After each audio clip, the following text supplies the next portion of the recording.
Čaute všetci. OK, toto je môj prvý reálny vlog, pretože predtým som natočil iba nejakú prípravu bulletproof kávy. Pôvodne som si myslel, že natočím niečo o tom, prečo som vôbec začal s týmito vlogmi, alebo v budúcnosti snáď aj nejakými blogmi na coachy.sk. Ale nakoniec som sa rozhodol, že začnem pekne zostra s jedným z dôvodov, prečo som začal, a to sú výzvy, ktoré by som chcel sám sebe predkladať a za ktorými by som chcel ísť. A čím viac public tieto výzvy budú, tak tým viac sa k nim budem komitovať. A prvou výzvou je niečo, čo som skúsil už veľakrát v minulosti, ale nikdy som nebol dostatočne silný na to, aby som vydržal. A to je ketóza. A ketóza je niečo, o čom som čítal veľmi dlho a myslím si, že to môže mať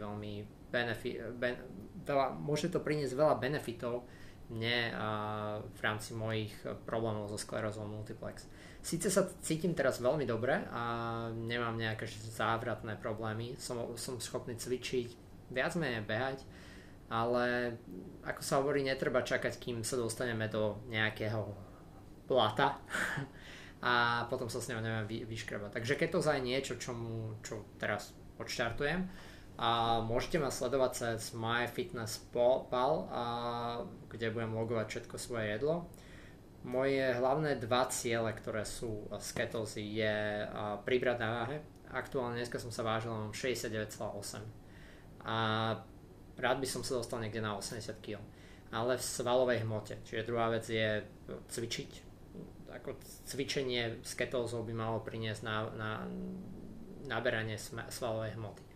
A každopádne toto je stále iba jedna. Tá druhá vec, alebo tretia v tomto prípade, je cítiť sa lepšie. A teda máme už pol roka od posledného MRI snímku, kde ten stav sa viac menej nemení. Chcel by som urobiť maximum preto, aby lézie z môjho mozgu začali miznúť, aby som sa dostával trošku viac do toho stavu zdravého človeka. Aj keď to na mne asi nie je vidno, no tak večer bývam unavený, bez energie, trasú sa mi ruky a tak ďalej, a toto je niečo, čo by som chcel odstrániť čo najviac. Je to veľká výzva, nie je to vôbec jednoduché. Aby som to skrátke priblížil, tak moje macronutrients hodnoty, ktoré by som chcel dosiahnuť, sú ísť pod 30 gramov sacharidov na deň, čo je strašne málo. A presvedčil som sa o tom už včera, kedy som začal. Reálne som začal včera. A k tomu tých 30 gramov je niečo, čo si musím ustrážiť, lebo včera som si napríklad spravil veľmi jednoduchý proteínový shake po cvičení a hneď som zistil, že kokosové mlieko obsahuje strašne veľa sacharidov a vyskočilo mi to brutálne hore. Do toho sa dostanem, takže je to pokus o omyl a uvidíme, kam to pôjde. Ďalšia vec je, že by som chcel zvýšiť proteíny na približne 133 gramov, čiže by to bolo 25% môjho denného príjmu kalórií, a všetko z ostatné by boli tuky. A keďže chcem pribrať, tak by som sa rád držal okolo 2200 kalórií na deň, čo znamená, že 70% celej mojej potravy budú tuky. Avokáda, kokosový tuk a taký veľmi neobľúbený v poslednej dobe. A podobne. A uvidíme, ako to pôjde. Tuk má také dve pozitívum a negatívum, keď dobré tuky a zlé tuky. Chcel by som to zmanéžovať čo najviac, takže pôjdem do toho deň za dňom. Tiež ide o to, akú ketózu si zvolím a či to bude štandardná, kedy proste ideš carbs pod 30 každý deň do nekonečna, alebo to bude nejaká cyklická ketóza, kedy každý týždeň alebo 2 týždne sa refeednem sacharidmi, prípadne vždy, keď budem chcieť ísť urobiť nejaký vytrvalostný tréning ako beh, tak v ten deň zvýšim príjem karbohydrátov.